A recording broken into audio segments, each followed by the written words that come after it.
pergunta. No momento, estou juntando a minha reserva de emergência e pretendo poupar pelo menos 60 mil reais até começar a investir em outras coisas. O problema é que não sei onde aplicar esse dinheiro para que tenha uma rentabilidade ok e liquidez diária, que é o mais importante para uma reserva de emergência. Me ajude. Bom, tem aqui uma pergunta bastante extensa sobre reserva de emergência e que nos vai dar aqui para falar sobre muita coisa. Primeiro, reserva de emergência é aquele valor que nós temos que ter guardado para imprevistos. Anabela, o que é que são imprevistos? Imprevistos é quando você fica doente, seu filho fica doente, o pet fica doente, seja a consulta, seja o medicamento. É quando, por exemplo, a porta fecha e você precisa de chamar o chaveiro. É um acidente, é uma batida no carro. Tudo na vida são imprevistos.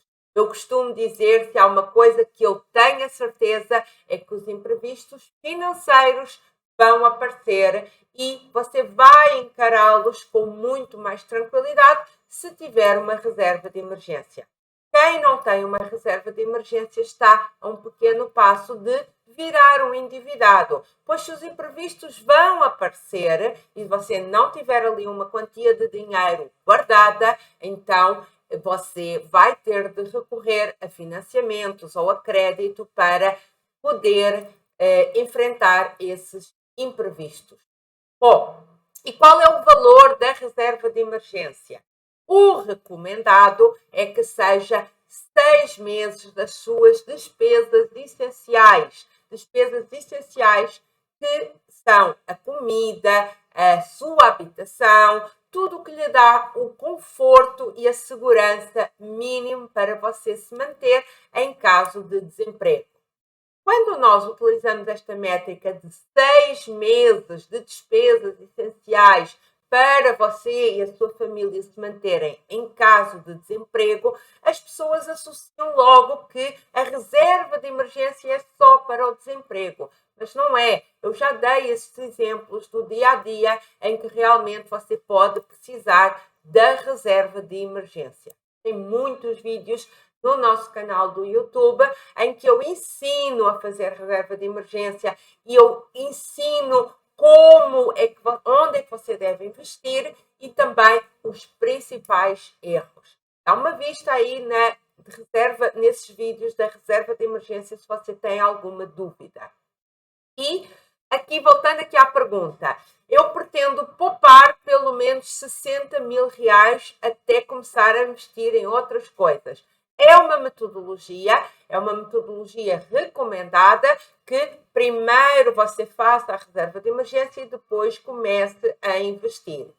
Se o valor da reserva de emergência for um pouquinho elevado, então tenha pelo menos de 2 a 3 meses e em paralelo comece a investir. Mas em paralelo, isso quer dizer que, por exemplo, se você tem 500 reais para investir, vai continuar a investir uma parte na reserva de emergência e outra parte nos restantes investimentos. Mas esta aluna decidiu por fazer da forma conservadora, que na minha opinião até é o que é mais correto, e começar primeiro a fazer toda a reserva de emergência. Ela falou aqui em 60 mil, eu não sei qual é o valor das suas despesas mensais que são obrigatórias e eu na sequência não consigo avaliar se estes 60 mil é muito ou pouco. Se ela tiver 10 mil reais de despesas mensais obrigatórias, então é o valor correto. Esteja atenção se realmente é o valor exato. Bom, o problema é que não sei onde aplicar este dinheiro. Nós colocamos em reserva de emergência em investimentos que tenham segurança, previsibilidade e liquidez diária. Eu costumo dizer que são investimentos que obedecem ao SPL, segurança, previsibilidade e liquidez. Segurança, porque você precisa de ter a certeza que no caso de uma emergência, o seu dinheiro está lá. E na sequência, os investimentos de renda fixa, em especial aqueles que têm a garantia do FGTS, eles são os únicos que lhe dão mais segurança. Previsibilidade, porque não pode acontecer você precisar de um valor da reserva de emergência, achar que tem lá 5.000 reais, precisa dos 5.000 reais e você colocou num investimento que tem muita volatilidade. O que é volatilidade?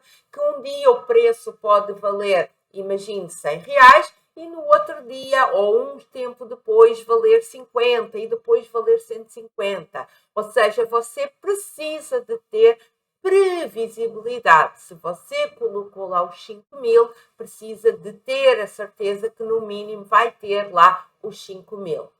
E os investimentos de renda fixa, alguns garantem essa previsibilidade. Os investimentos de renda variável, como as ações, os fundos de ações, os fundos de investimento imobiliário, não lhe dão essa previsibilidade.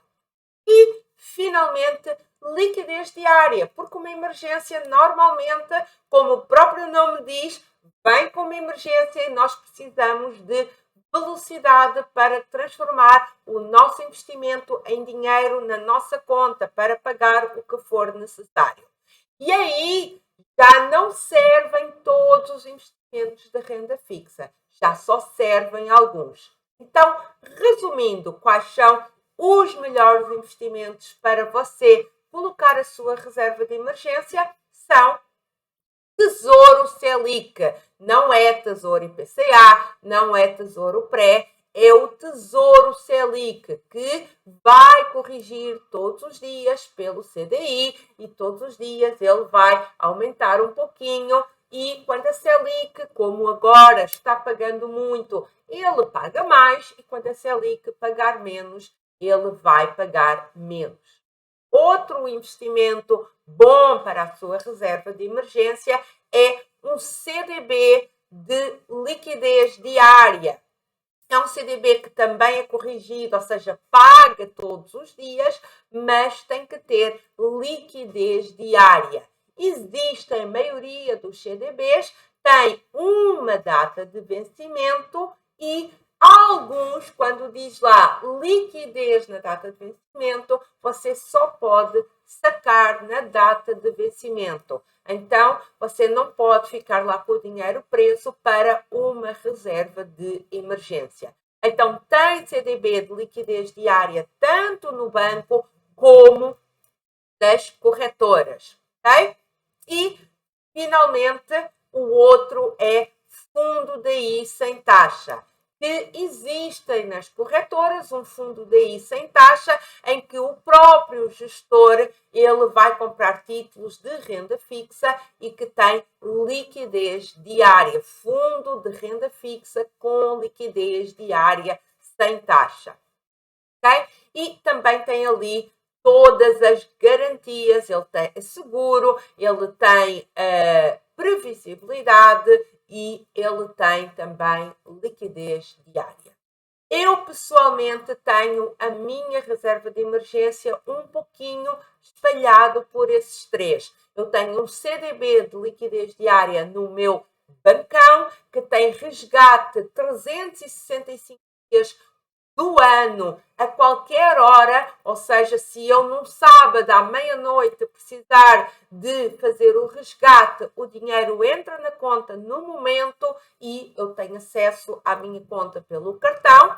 Depois eu tenho uma parte em Tesouro Selic, que só consigo aceder na corretora, em horário comercial. Porque é que eu não tenho tudo em Tesouro Selic? Exatamente porque eu prefiro ter também uma parte no banco, onde eu consigo ter acesso a qualquer dia da semana, do ano, qualquer horário.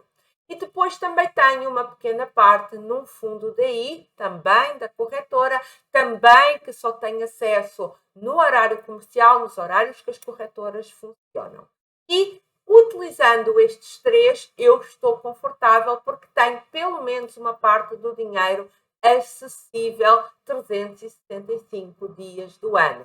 Não se esqueça que existe uma certeza que imprevisibilidades vão aparecer e esses imprevistos que vão aparecer exigem dinheiro e você precisa de ter uma parte do dinheiro sempre disponível.